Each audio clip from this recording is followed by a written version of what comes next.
So today we are trying something a little different.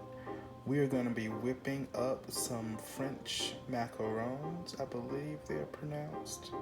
Um, I have some almond flour, some granulated sugar, some salt, powdered sugar, unsalted butter, gel food coloring, 3 egg whites, and heavy whipping cream. I'm gonna start this process and I'll insert some clips as we're going along, and I'll talk you through it. So first I started out with putting my almond flour into my little chopper slash food processor.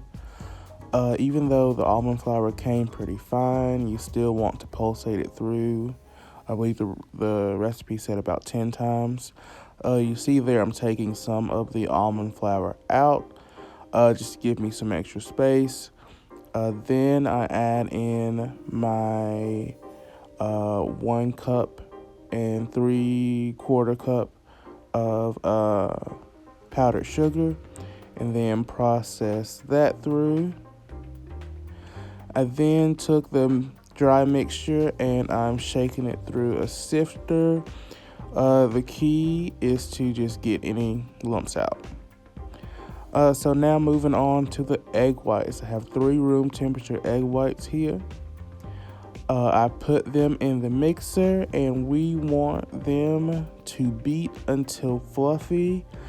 I'm going to include a little salt as they're beating. And then I'll be adding a 1/4 cup of granulated sugar slowly through the process. We want to beat the eggs until it's able to form, as people say, stiff peaks.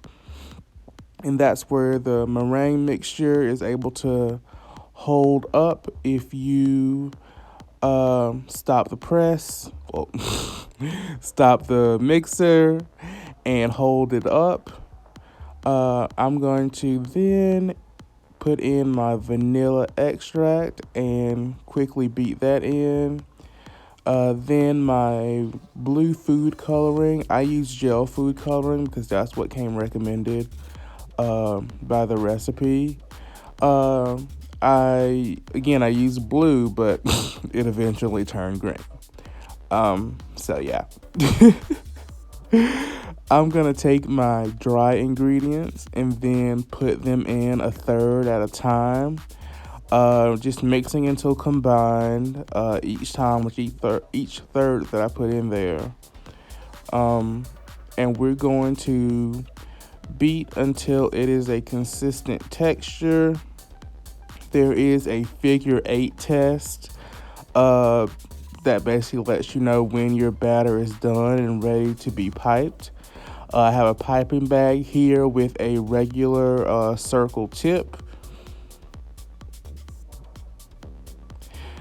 Have my baking sheet with some parchment paper, and then I started to pipe out 1 1/2 inch circles.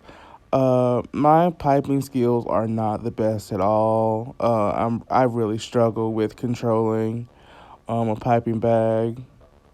Yeah, it's pretty bad. As you can see, I obviously forgot to twist and tie the top part of the bag, so there is batter oozing out at the top. Oh, the most important step. You have to have beat that pan on the counter 5 times to release any air bubbles. Now I'm taking some room temperature unsalted butter, about a cup, and then mixing that in with some powdered sugar to begin to form our buttercream filling. I then just try to scrape everything off. I've included some vanilla in there. And then as it beats, add in a little whipping cream. So my macarons have been sitting out, and you want them to sit out for about 30 minutes to an hour till they form a film across the top. All right, so they are out of the oven. As you can see, they're a little brown right here.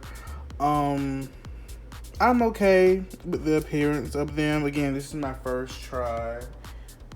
making them. I have two batches over here. So I'm going to let them cool a little bit. And then I will probably finish them off in the morning. If you look closely at some of them, especially this one right here, like in the middle, you can see it has a really good lift, as one would say, or they call it the foot of the macaron, where it lifts up instead of expanding.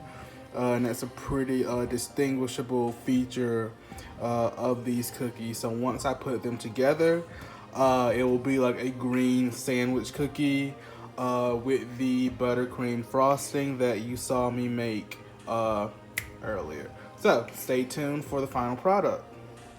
Here is a look at one individual cookie. As you see there, it has a good foot or a lift. Here is the finished product. They're not the most beautiful, but again, this is my first time making them, so I'm honestly pretty satisfied with the result. Probably gonna play with the food coloring a little bit more if I make these again. Probably a little bit longer on the bake, and probably take the oven down to about 280 because the recipe said for 300, but it really depends on your stove. And if you look at these, there are some brown spots on the outside, but a lot of them are on the fragile side. They're done, they're cooked, but they are on the softer side. And what you really want with a French macaron is a crispy outside, but a light, airy, fluffy inside. And that's where the whipped egg whites come into play. So all in all, this is a very good first trial run. Let me know what you all think, if you have any tips or ideas, or if you have any recipes that you'd like to see me try. I'm definitely open to taking those ideas. But yes, I'm pretty satisfied with the final product. Again, this is my first time making them, so they aren't the most presentable. I wouldn't serve these at a party for sure. But it is a foot in the door. It is a starting point. So now I have something to work off of. I feel like this recipe is a pretty stable recipe. But again, my first time, so there are some kinks that I obviously need to work out. All right, this has been Dez, and I thank you for tuning in. Hope you learned something. See you around.